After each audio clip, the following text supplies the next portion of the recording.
Hi, Dr. Hunter Jones. This is my article reflection for article number 3 about helping adolescent mothers to achieve in school, an evaluation of taking charge of the group intervention. The first question is, what stood out to me? I think what stood out to me was that the Hispanic population had the highest adolescent level for pregnancy. I didn't know that. I honestly thought it was white females, so I guess I was wrong. It also kind of stood out to me because they had that they held the highest rate of they didn't have the highest rate, like 40% of that Hispanic population, not the pregnancy one, but they had like 40% of Hispanic population were dropouts. That was kind of shocking to me. I also didn't realize that role playing was and in-session task-related work and homework would actually be an effective tool. I see role playing as yeah, you're understanding it, but more as, I don't know, classwork assignment, I guess. But I really didn't think role playing was an effective tool until now. I don't know why I didn't, but I really didn't think that. And in this article, what connects me to something that I previously learned, there was actually a lot. I wrote it down because it was so much, and I wanted to make sure I gave credit to where credit was due. Positive reinforcement, social learning theory. The positive reinforcement was from Dr. Colby's class and Miss Rhodes' class for social learning. The task-centered group, that was actually Dr. Rhodes. We just learned about that in her class this semester. So that was kind of cool that it connected. The strengths-based oriented, we learned that our first semester in Rhodes, Craddock, and Colby's class. We really talked about it in Colby's and Rhodes. We talked about it in Craddock's during lab. Ecological systems theory, we learned about that in Colby's class, and we learned about that in Rhodes' class, the first fall semester we had. And cognitive theory, we learned about that in Dr.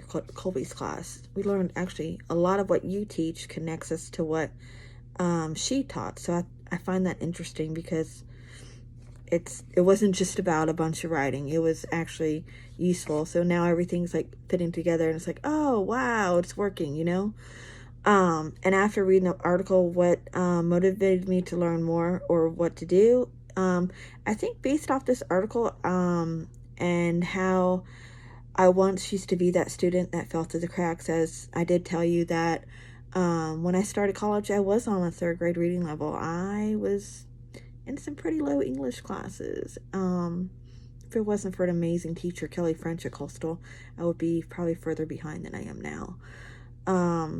Which I've gotten better, but I'm still in a work in progress. But it makes me want to do a group study one day that connects students that are like me, who fell through the cracks, who were socially promoted constantly, and find out what I can and work with them and do a group session to see what I can do to improve their grades. As for me, I stayed home because I had to take care of my mom. I had to give her baths. I had to, help her take her medicine so she wouldn't die from having a seizure at a young age. I was the only girl, so that was put on me. So I missed a lot of school. So if I could help someone and further realize, hey, this person has a disability, she's not just lazy, it's not just home, and connect the dots and realize, hey, make them feel like I did. I'm not stupid. I may be a slow learner, I may be a different learner, but I'm not stupid. I can do things that I never thought I could do when I was younger. And some of the research concepts that I recognized, there was actually a lot. I based off of reading more on what is posted on the modules, because sometimes I overlook that. There was, correct me if I'm wrong, I wrote it down because I cannot pronounce it, maturation. And the reason why I said this is because the group changed after the treatment. After the treatment program, their grades raised and the dropout rates the dropout rate was lower. So they went from like C's or D's to they went to B's, and that's pretty amazing. And the history, because based on the grades before, because before they weren't getting as much help, their grades improved. Without knowing that history, you couldn't see where the growth would become. And the affiliation, I can't pronounce crap. As two people drop from the program. So without knowing, hey, some people are dropping, you wouldn't know why. So like that happened. There was more in there, but I felt like it would make my video too long and it wouldn't load. But overall, I learned a lot, because without me reading this, I wouldn't know about the different groups and how Hispanics are, I guess, they're the ones who have the higher dropout rate. They're the ones with the higher pregnancy level. And reading the study, I think even if you're not Hispanic, or if you are, having someone help you and guide you in a positive outlook and positive reinforcement, as they say, it does work. So in psychology, you do learn something. I did learn that in psychology too.